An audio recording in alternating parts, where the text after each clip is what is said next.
Hello everyone, I'm still the one you know, IJINLE Life by name. I want to appreciate all our viewers and subscribers on this channel, IJINLE Life TV. The Lord will continue to bless you. This year will be the year of greatness, joy, happiness and testimony in your life in the name of Jesus. The Lord will bless you this year. And this movie you're about to watch is a very powerful and interesting movie with divine message and lovely message. Please, I want you to watch it. But before we go to watch the movie, I want you to click on the subscription button. And don't forget to click on the bell icon for the notification. And then remember to drop your comment in the comment section. And we will reply your comment immediately. The Lord will bless you. See you in the movie. Bye-bye. Now, kill Mushe. When I could have spent, who they job? Could have spent, he was chef when now, they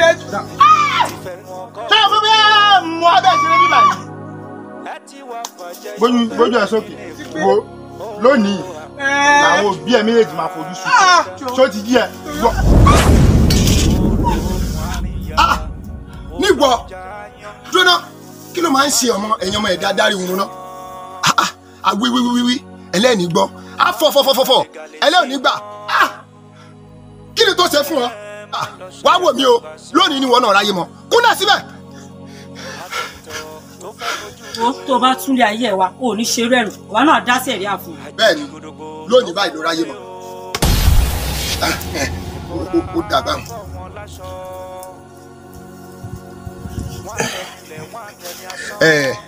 Nǹkan tó yẹ kó ju ẹrí náà lórí yẹn tó bá tún ayé ẹ wá ò ní ṣerú ẹ mọ́ wá wò mí Àṣàkẹ́ pẹ̀lẹ́pẹ̀lẹ́ ó dọwọ́ rẹ ẹ ṣó mọ̀ pé àwọ̀ tó ń lò yìí kì í ṣe títí ẹ ó kù rébété kó parí iṣẹ́ àwọ̀ yìí pàápàá jùlọ Àṣàkẹ́ ṣó mọ̀ pé àtiwọ̀ àtẹni tó ní àwọ̀ yìí ṣó mọ̀ pé ẹ gbọ́dọ̀ pàdé. Ṣé mo dúpẹ́ ẹ bá mi kí yèyí ẹ bá mi kí ọ̀gá. Pẹ̀lẹ́pẹ̀lẹ́ dọwọ́ rẹ ṣùgbọ́n. Èmi náà tó parí iṣẹ́ ọ̀gá èmi náà ò ní pẹ́ kí n tó padà wálé. Ẹ ṣé mo dúpẹ́.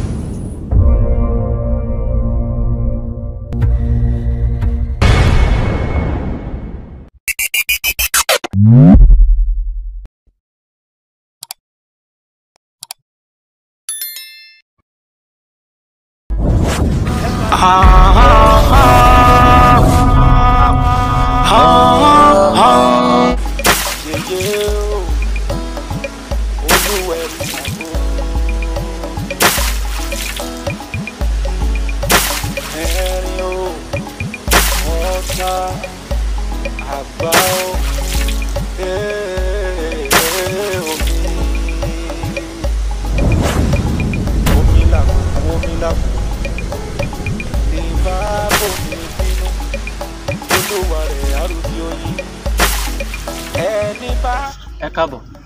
Ẹ dẹ̀ kú rìn. Mo ń gbọ́ pé ẹ lè fẹ́ rí mi láti bí ijọ́ mẹ́ta kan. Bẹ́ẹ̀. So mo rò pé. Okay, Pastor Kọ́lá. Ọlọ́run á máa ràn yín lọ́wọ́ sà. Àmín. Nípa mo fẹ́ rí yín nǹkan tí mo dẹ̀ fẹ́ rí yín fún ni pé nípa ọ̀rẹ́ mi. Okay. Ọ̀rẹ́ mi Bíọ́dún. Okay, ọ̀rẹ́ yín Bíọ́dún kejì yẹn. Bẹ́ẹ̀ sà because nǹkan tó ń ṣẹlẹ̀ this time around I don't understand. At the end of the day mo dẹ̀ rí pé ẹ̀yin bẹ́ẹ̀ ṣe wáyé after daddy torí daddy ò sí around after daddy ẹ̀lẹ́ tún dẹ̀ sí daddy that is why mo fi ru ọ̀rọ̀ yẹn lọ́kàn mi pé kí wá sọ fún yín. Ẹ wo nǹkan tó ń ṣe ọ̀rẹ́ mi I don't understand again mi ò lè pa ọ́ tọ́ yín.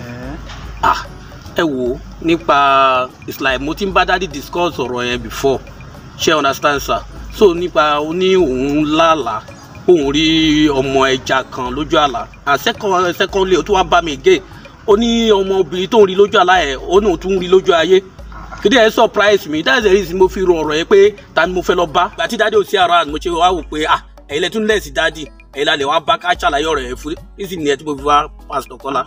Bro Fẹ́mi ọ̀rẹ́ yín tẹ́ ń sọ fún mi yìí tí wọ́n bá gbọ́rọ̀ yín yé dáadáa ni pé ó tó ṣe ń lálàá yẹn ni pé ó máa ní aya ọ̀run nìyẹn táwọn pé spiritual wife. mo sọ fún Bíọ́dún but kò gbọ́ told him mo sọ fún at the end of the day kò kí n pray. ẹni tó bá ti ń lá irú àwọn lábẹ́ yẹn wọ́n ti ní ìbáṣepọ̀ pẹ̀lú àwọn tó ti wà nínú ẹgbẹ́ òkùnkùn wọ́n ti ní májẹ̀mú pẹ̀lú wọn látẹ̀yìnwá. Ṣùgbọ́n tẹ́ bá fẹ́ kí á gbàdúrà fún wọn, nǹkan tá à ń ṣe ni is what we do. Ṣùgbọ́n ẹ máa kàn nídìí láti sọ́pọ́ọ̀tì wọn nínú àdúrà. Àwa náà máa gbàdúrà fún wọn. Pàápàá jùlọ ni wípé àwọn gan fúnra wọn gbọ́dọ̀ wá síbí báyìí. Ẹ máa gbìyànjú láti mú wọn wá síbí so that a lè ṣe deliverance fún wọn. Bí ọdún. Yes. Ẹ bá gbọ́ Pastor Kọ́lá, mi ò rò pé yẹn lè possible o. Mi ò rò pé ó lè possible. Ṣé ẹ mọ bí ọgbọ̀n bí ọdún tí mo sọ ọ̀rẹ́ mi yìí, ẹ wò ẹ yẹ kí n ṣàlàyé kan fún yín. Ọ̀rọ̀ ẹ dàbí iná àtomi ni. Bó ṣe wà yẹn, owó ètò ẹni ti church. Kò fẹ́ máa gbọ́dọ̀ church sétí. There was a time gan tí mo sọ fún pé okay let's go to church something like that. Ó fariga o, nǹkan tó wà after ni pé kò rí miracle òjijì. Ó dà yẹn pé ẹ mọ bí ọdún tí mo ń sọ̀rọ̀ ẹ̀ yìí. Bí ọdún kò fẹ́ máa gbọ́ anything nípa ṣọ́ọ̀ṣì rárá. Ẹ wo there was a time tó yẹ pé èmi pẹ̀lú bí ọdún nínú oòrùn tó gbóná gan tẹ́yìn pẹ̀lú bí ọdún wá tá a dé wájú church báyìí bí ọdún stop torí pé ó rí pé church là ń lọ. Mo dẹ̀ sọ fún pé okay o tó bá dé lè tẹ̀lé mi lọ sí ọ̀dọ̀ dádì ìwọ dúró dè mí kémi lọ sọ́dọ̀ dádì o kí lọ bá dádì nínú ilé kí n pe dádì jáde. Ẹ mọ nǹkan tó ṣẹlẹ̀ ṣá by the time tá a máa jáde padà mi ò rí bí ọdún mọ́. Kẹ́ẹ̀kan pè yẹn wá pé kó wá gbàdúrà sórí ara rẹ̀. So ṣé ìyẹn lè wá sọ pé kó wá sí church? I don't think that ìyẹn lè possible o. Pastor Kọ́lá mi rò pé ó lè possible. Tó bá wá jẹ́ ìyẹn ni pé ẹ̀yin gan níṣẹ́ láti ṣe o. Iṣẹ́ tẹ́ máa wá ṣe ni pé ẹ máa gbìyànjú láti mọ orúkọ wọn tó pé yín fún àti picture wọn. Ẹ̀yin náà ẹ dẹ̀ máa kún fàdúrà àti àwẹ̀ láti lè ràn wọ́n lọ́wọ́ k'Ọlọ́run kó tù wọ́n nínú láti lè ṣe. So ẹ mú orúkọ wọn àti picture wọn wá. Àwa máa ṣiṣẹ́ lórí yẹn lórí òkè níbí. A sì lè máa gbàdúrà fún wọn so that nígbà tá a bá wá fẹ́ parí deliverance yẹn o wọ́n máa wà níbí a sì lè jọ ṣe dáadáa. Ẹ wo Pastor Kọ́lá mo ti gbọ́ but èmi náà mo máa try best mi. It's because I love him. At the end of the day mo dey believe pé nǹkan tí mo ṣe follow ni.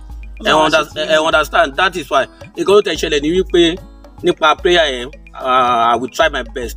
Ọlọ́run mo dẹ̀ gbàgbọ́ pé Ọlọ́run máa bá mi kó sínú ẹ̀.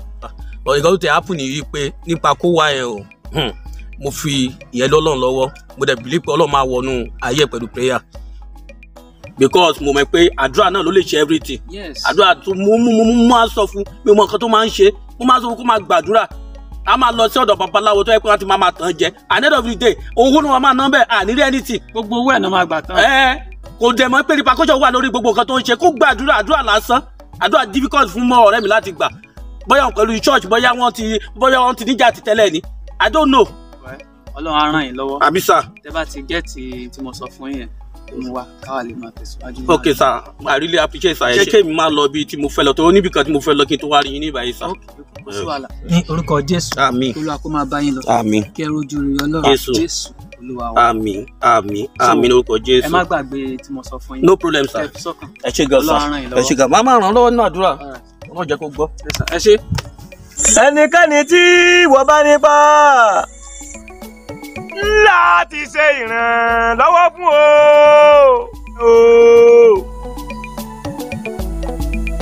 o ná ẹ mọ̀ ṣe o àdúrà yín ọgbà o ná lẹ́ẹ̀ni kejì ẹ o ojú rẹ̀ òun yìí mú o lẹ́dẹ̀ ṣàánú mi o ẹnikẹ́ni tí wọ́n bá nípa láti ṣe ìrànlọ́wọ́ fún o náà lẹ́nì kejì ẹ o ẹ ṣe ẹ ǹlẹ́ o madam ẹ ǹlẹ́ o àdúrà yín ọgbà madam ẹ pẹ̀lẹ́ ẹ ṣeun ẹ ti ràn lọ àbí kémi náà ràn yín lọ ẹ ṣe gan o ebi ò ní pa yín o àdúrà yín ọgbà ẹ rà àánú gbà o bẹ́ẹ̀ ṣe ń ṣe náà ní kẹ́ ẹ máa ṣe o òkè ló wá fún ní gbé ọwọ́ yóò ní kásálẹ̀ àgbo madam ọmọ Bọ́lá ń lé ọmọ yín kọ́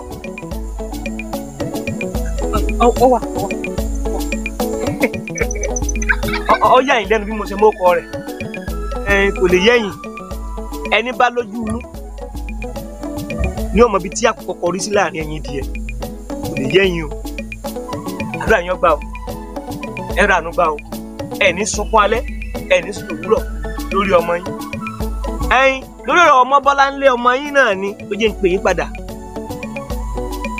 Olúwẹ̀rí máa gbọ́ òjò ó sọlé ńlá fún yín lórí ọ̀rọ̀ rẹ̀ fún ìdí èyí ẹ wà lọ sódò ẹ lọ dúpẹ́ lọ́wọ́ Olúwẹ̀rí kíkó ṣe ń wo pẹ́ mọ́ lóore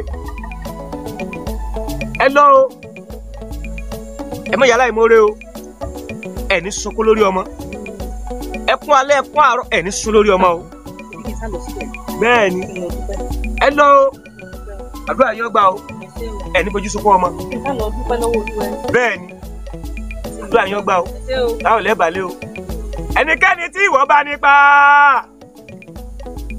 láti ṣe ìrànlọ́wọ́ fún o náà lẹ́nì kejì ẹ. Yèyé mo dúpẹ́ o ẹ ṣé o ẹ ṣé mo dúpẹ́ o mo dúpẹ́ pápápá mo dúpẹ́ pé òkun o ẹ ṣé o torí ẹni tó bá dúpẹ́ àná á tún rí mi ìgbà o mo dúpẹ́ o mo dúpẹ́ wọn ní dúpẹ́ lọ́wọ́ yín mo dúpẹ́ o mo dúpẹ́ ẹ ṣé o mo dúpẹ́ o mo dúpẹ́ pé òkun o mo dúpẹ́ ẹ ṣé o mo dúpẹ́ o mo dúpẹ́ o ọ̀pọ̀lọpọ̀ yín lára mi mo dúpẹ́ o yèyé o tí wọ́n fi mi bí ẹ̀ ní gan.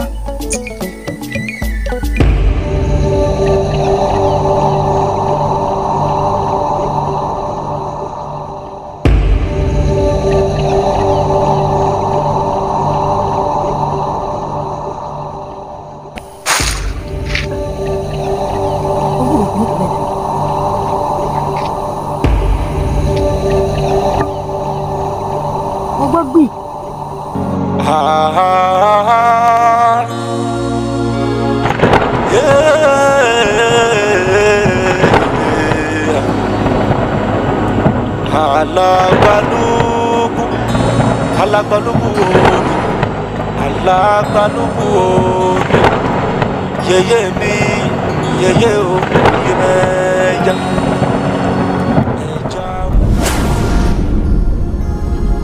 owó tí nǹkan tó gbé mi ìpín. tí ṣodo táyé omi ṣánilé yimeja yeye o yeye omi yeye o yeye omi yeye o mama bínú mama.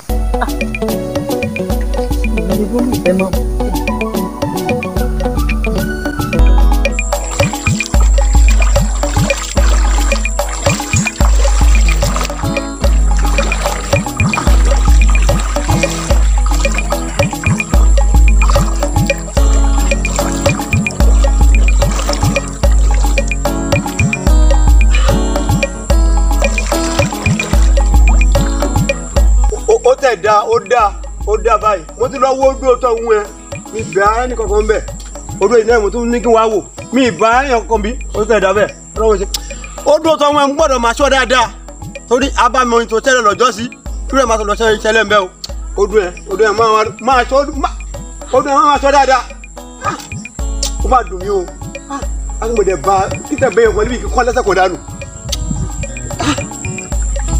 ó dá.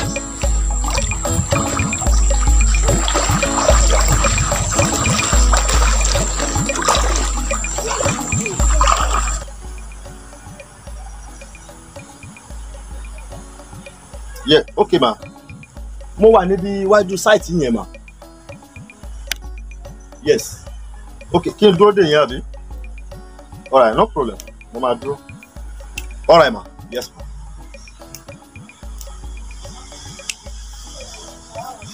Iṣẹ́ rádaràda tí bọ̀bọ̀ ẹnjìníà yẹn tó ṣe fún mi. Ṣíṣẹ́ ló ṣe sínú sáìtì fún mi. Ṣíṣẹ́ lélẹ̀ ìpẹ̀lá dúró owó tó gbà lọ́wọ́ mi. Mi ò jẹ́ lówó. Like 5 months ago ló yẹ kó ti parí iṣẹ́ mi ṣó ti rí tí wọ́n bá ń wáṣẹ́ kó ṣáà máa fẹsẹ̀ gbà títí kiri kẹ́ má fún wọn níṣẹ́ yẹn àbá òní ọkùnjọ́ mẹ́ta alpha. Dáadáa ni mà. Ìyàwó nǹkan mọ́ nǹkan. Madam ẹ̀yin náà mọ̀ pé mi ò tí ì máa rí i ẹ wo kọ́ lọ sànú jọ. Bá mi dúró sínú mọ́tò kò dúró fún báàgì yẹn síbẹ̀ àjọ yẹn. Madam mo ti dé ọ́fíìsì so ibẹ̀ ni wọ́n ti sọ fún mi pé sáìtì ilẹ̀ wà list mo ṣe ní jẹ́ kí n kú máa bọ̀ so that a lè jọ pàdé. Bọ̀ bó ṣe pè mí yẹn tòótọ́ inú mọ́tò ni mo wà mo fẹ́ wá wo sáìtì ni mo ti dé bíbá yóò ti tó 5 months iṣẹ́ tí wèrè engineer yẹn tó dẹ̀ ṣe sí bíbá yìí mi ò like iṣẹ́ yẹn nǹkan tí mo sọ pé kó ṣe kọ́ ló ṣe tó bá wo gbogbo ẹ̀yìn yẹn gbogbo ẹ̀ kó ṣiṣẹ́ kankan ó kàn gbowó lọ́wọ́ mi láti bí oṣù 4 tó yẹ kó ti wá ṣiṣẹ́ yẹn tán mi ò rí kó bóyá torí pé mi ò dẹ̀ ń wá sí sáìtì ó ti rò pé mi ò ní wá bẹ̀ mọ́ mo débẹ̀ ń sìn gbogbo iṣẹ́ tó ṣe ò tẹ́ mi lọ́rùn bí wọ́n ṣe máa ń ṣe nìyẹn kò tẹ́ mi lọ́rùn bí wọ́n ṣe máa ń ṣe nìyẹn kí ló dé. even kẹ́ ẹ kówó lé wọn lọ́wọ́ báyìí ọ̀tọ̀ ní tẹ́ máa ní kí wọ́n ṣe ọ̀tọ̀ ní tọ́ máa ṣe wọ́n máa kówó yẹn mi ní wọ́n ti kó jẹ́ ńsìn wọ́n ti kó jẹ́ tó ẹ wo madam sẹ́rí ọ̀rọ̀ ṣẹ́ yẹn ẹ mọ̀ pé mo ní mo fẹ́ máa supply àwọn ṣọ́ọ̀pù ọ̀kan ni reason tó jẹ́ kí n sọ pé dandan láì jọ ẹ bá mi ṣe kí iṣẹ́ yẹn kó bọ́ sí mi lọ́wọ́ ẹ jọ torí tọ́lọ́run kí contract yẹn bọ́ sí mi lọ́wọ́ ló lè pay mi. sórí iṣẹ́ yẹn mi ní tún ẹ̀ tùbí sísẹ́ mi ní tún ẹ̀ because gbogbo company ti ṣe meeting wọ́n dẹ̀ ti jẹ́ ká ó yé mi pé Àjàyí la máa gbéṣẹ́ yẹn fún mi ò dẹ̀ gbọ́dọ̀ gba iṣẹ́ lọ́wọ́ àwọn tí wọ́n sọ pé ká gbé fún èèyàn kí wọ́n sọ pé òkè o èmi lábáyà gbangba o àgbẹ̀ fẹ́ nìyẹn o mo fẹ́ gbé fún ẹ bọ́ dúró de ìmí kò lè pẹ́ jáde ìmí ti fẹ́ jáde ń sìn iṣẹ́ kan ti ń yọjú ń sìn ìwọ la máa gbé yẹn fún bọ̀ jẹ́ kájà ìṣẹ̀lẹ̀. next one. Kò lè pẹ́ ó ti dé tán next one yóò lè pẹ́. madam ẹ̀yin lè aláṣẹ àtẹ̀yìn àti company ẹ̀yin lè aláṣẹ ibẹ̀ so mo mọ̀ pé ẹ lè gba kíní fún mi náà ẹ jọ ẹ help mi. kò lè yẹ because tòótọ́ èmi ni aláṣẹ company yẹn èmi lọ́lọ́run ṣe fún èmi ni mo ní ṣùgbọ́n ṣọmọ téèyàn bá sọ pé ẹnìkan ló máa ń jáwàdé ìgbà èèyàn ló máa ń jẹ́jọ́ mọ́ èmi nìkan kọ́ ni mo ń darí ẹ̀ bó ṣe jẹ́ pé èmi nìkan ni mo ní èmi nìkan kọ́ ni mo ń darí ẹ̀ má bínú. ẹ káàsán. ẹ káàsán madam. sorry má bínú mi máa tó ṣe káyọ̀. bóyá wọn fẹ́ rí. ẹ jọ̀ọ́ máa wọ́n rán mi sí i. mo sọ náà. jẹ́ tí ẹ mọ ìdí tí ẹ fi bímọ ṣàìsíṣẹ́ ó di ọmọ 3 ọ̀tọ̀ọ̀tọ̀ tẹ́tí bí tí kò sí. àti pàápàá oyún ọ̀sẹ̀ 6 àti ọjọ́ 7 wà nínú ṣẹ́lùtọ̀. bẹ́ẹ̀ni ẹ jọ̀ọ́ mà gbogbo nǹkan tẹ́ sọ pẹ̀lú nípa mi láti nǹkan tó tọ́ ni etí ara mi ni mo ṣàfihàn ṣùgbọ́n nǹkan tó rú mi lójú ni pé mi ò rí yín rí màá ní tí ẹ rí yín rí abẹ́nìkan ló rán yín sí mi. ẹ ṣe má wádìí irú èèyàn tí mo jẹ́ rárá ẹ má ṣe òfin tó irú èèyàn tí mo jẹ́ nǹkan tó ṣe pàtàkì bá ṣe wà òun ni bẹ́ẹ̀ ṣe máa bí àbíyẹ. ẹ wo ìyá ìbádàkẹ́ lọ sí odò 3 tó ń ṣàn kẹ́ lọ ṣe ìpèsè fún olúodò ẹ wò lẹ́yìn tẹ́ bá ti ṣe èyí àbíyẹ ẹ tún ní bí àbíkú. mi ìbá dúpẹ́ mi ìbá yín lọ́run lógo bọ́ madam ẹ jọ̀ọ́ ṣebí tí bá ti ṣe ìpèsè yẹn ó ti tán kò sí nǹkan kan mọ́. olúwẹ̀rí ò ní jẹ́ kẹ́ bá mi kú òṣà òkè òsì ní jẹ́ kẹ́ bá mi rọ̀. àmín bá madam ẹ wà. ẹ má bínú. iṣẹ́ tí ẹ fẹ́ gbé fún Àjàyí ẹ má gbé fún Àjàyí o ó lè fa àkóbá fún yín. àkóbá yín ẹ̀yin gan ẹ̀ ríra yín ẹ̀ ní fẹ́ràn ara yín mọ́. àkóbá tẹ́ ẹ lè mọ̀ bọ́nu rẹ̀ mọ́ ni o. ṣé rí ọmọkùnrin tó dúró ti yín gangan òun ni sábàbí yẹn gangan àti débi ọlá tí àkọ́kọ́ àti pé kẹ́ ẹ bá lè jẹ́ igi ọlá tòun náà láti lè jù. ẹ ṣàánú fún ọ aláàánú tí yín náà tẹ́ bá gbéṣẹ́ yẹn fún Àjàyí á fa àkóbá fún yín o ẹ gbọ́ ìkìlọ̀ o. Yes, ma. But madam ẹ wá ẹ jẹ́ kí n fún yín ní nǹkan kan mà. Madam. ẹ mọ̀ rí tẹ́lẹ̀. Ṣé bẹ́ẹ̀ jọ dúró ni ó dẹ̀ ń béèrè lọ́wọ́ mi pé ṣé mo mọ̀ ọ́? Mo rò pé wọ́n gan ló wá bó ṣe yọ yẹn àjọ dúró ni nà. Mi ò rí rí from nowhere. Ok, ẹ̀yin lóyún sínú báyìí. mo mọ̀ pé mo lóyún sínú bọ́ gbogbo ohun tó wá ṣẹlẹ̀ sí mi kọjá bó dẹ̀ ṣe débí báyìí tó ń sọ fún mi mi ò ní òye mi ni mi ò mọ bó ṣe mọ̀ gbogbo bó ṣe bá mi sọ̀rọ̀ yẹn nípa àjọ ń sùn àjọ ń jẹ́ ó mọ everything nípa mi because nǹkan tó ń ṣẹlẹ̀ sí mi gangan tó ń ba ọkàn mi jẹ́ òun ni nǹkan tó sọ yẹn but thank God pé ó sọ solution fún mi mo dúpẹ́ lọ́dọ̀ Ọlọ́run gan ni. Madam, yes. ẹ wo advice tèmi ni pé ohun tó sọ fún yẹn gẹ́lẹ́ ẹ try kẹsẹ o. mo fi títóbi Ọlọ́run ọba bẹ̀yìn o ẹ jọ. wọ́n sọ yẹn fún yàn ṣe bí tara mi ló sọ mi ò dẹ̀ rí rí kí tún ni mo tún dúró fún ìlérè owó ló gbé dúró síbẹ̀ èlò wà ní nǹkan tó máa sọ wípé kí n ṣe sí ara mi tí mi ò ní lè ṣe and wọ́n fúnra ẹ̀ mo bá ẹ dúpẹ́ o kú oríire o kú oríire mo bá ẹ dúpẹ́ Olúwa ṣeun bọ̀ tó bá ti dọ̀la at last try kó rí mi lọ́fíìsì. at last Ọlọ́run ò ṣe o ẹ ṣé mo really appreciate. wọ́n ń bọ̀ lọ́nà wọ́n ń bọ̀ lọ́nà.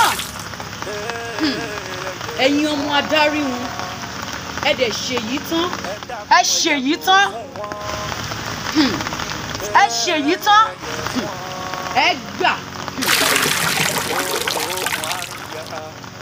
Òdòdó. ìtàkùn. ṣé o ṣe ohun tí mo rí nísàlẹ̀ odò òun ló gbé ẹ wá sókè òun. bẹ́ẹ̀ ni òun ló gbé mi wá sókè odò. Òdòdó Àṣàkẹ́ kọ́ ni wọ́n mú lọ yẹn. ìtàkùn Àṣàkẹ́ ni. kí la máa wá ṣe báyìí. ẹ wo máa wá jẹ́ kó yé yín wípé omi ní poró ná òjò ní poró ìyàngbẹ́lẹ̀ ọmúwẹ̀ tó bá fojú di agbami odò alàgbàlúgbú ní gbèrú wọn lọ. bẹ́ẹ̀ ni bọ́mọdé ò bá mọ ẹwẹ́lẹ́wẹ́ tí ó sì mọ òwe lówè á já ẹwẹ́ sọ́tún á sì jó òwe sósì á fi wọ́n pé ẹwẹ́ rèé o òwe rèé o. bẹ́ẹ̀ ni ẹ ó rí wa wò bí ìran. Òdòdó ìtàkùn. yéé o. kí ni ohun tẹ́ wá ṣe ní òkè odò lẹ́yìn gbà àṣẹ lọ́wọ́ mi kẹ́ tó wá. yéé o.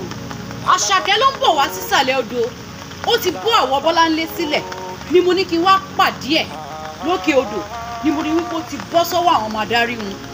bẹ́ẹ̀ ni yèyé àmọ́ kí la máa wá ṣe sí báyìí.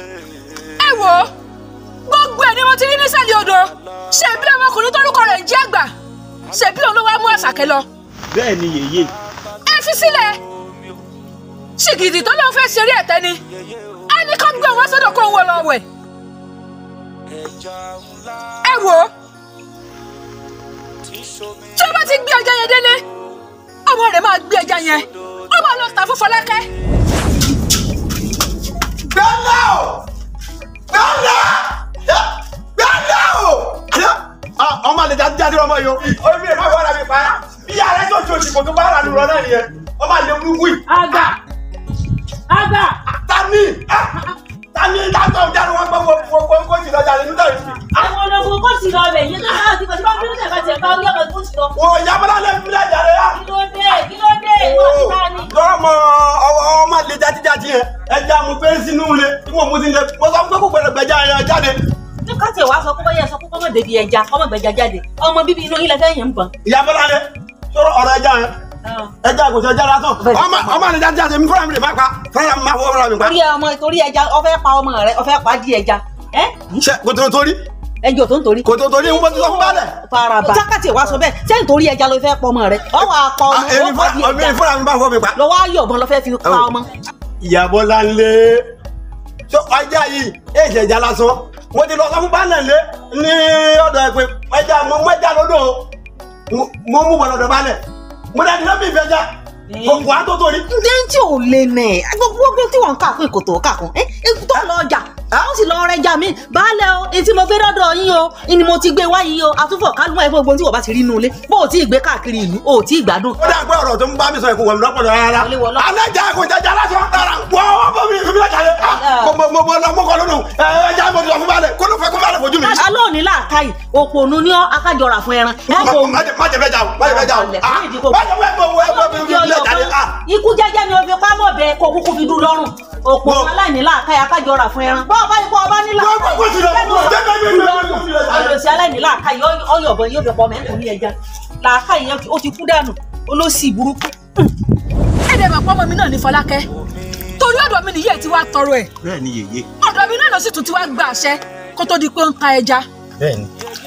ẹ wo ẹ fi ọkàn yín balẹ̀ èmi ó gba Àṣàkẹ́ padà. ẹ mọ òdodo. yèyé o. ìtàkùn. yèyé o.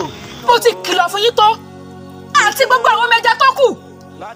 mo ti ní tẹ́lẹ̀ ti fẹ́ wá sí òkè odò ẹ kọ́kọ́ wá máa gba àṣẹ lọ́wọ́ mi ná kó tó di pé ẹ máa wá nítorí tí ojú odò bá mọ́lẹ̀ kedere ó léwu fún yín o tẹ́mọ́ lọ kó sọ́wọ́ àwọn ọmọ adarí irun torí ẹ̀ ni mo ṣe pé Ìjì kí ó máa bọ̀ torí mo mọ̀ pé ọmọ adarí irun sì padà bọ̀ sí odò yìí láti wá kó yín ṣùgbọ́n Ìjì tí ó wá jáde yìí kò ní jẹ́ kí wọ́n lè wá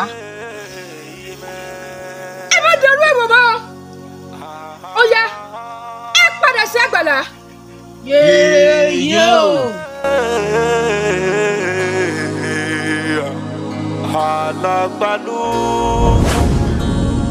alálàgbàlúgbù omi alágbàlúgbù omi ẹja ńlá oyèyé omi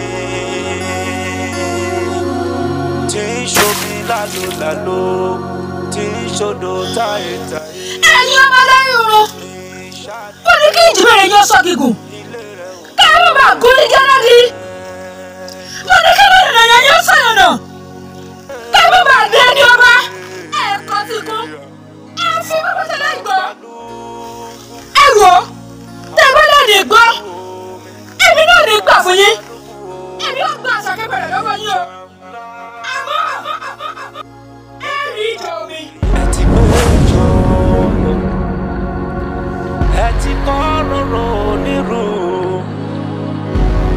ẹ ti fẹnu ọkọ pé kú ẹ ti wá fàjẹ yóò bẹ̀rẹ̀ yín nìkan ó ojú àdá.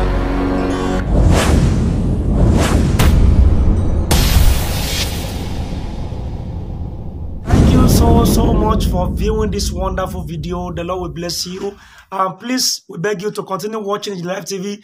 Remember to click the subscribe button. The Lord will bless you. And then give every video you watch on this channel a thumbs up. And don't forget to drop your comment on in the comment section. We will reply your comment. Thank you so much. We appreciate you. See you in the next episode. Bye-bye.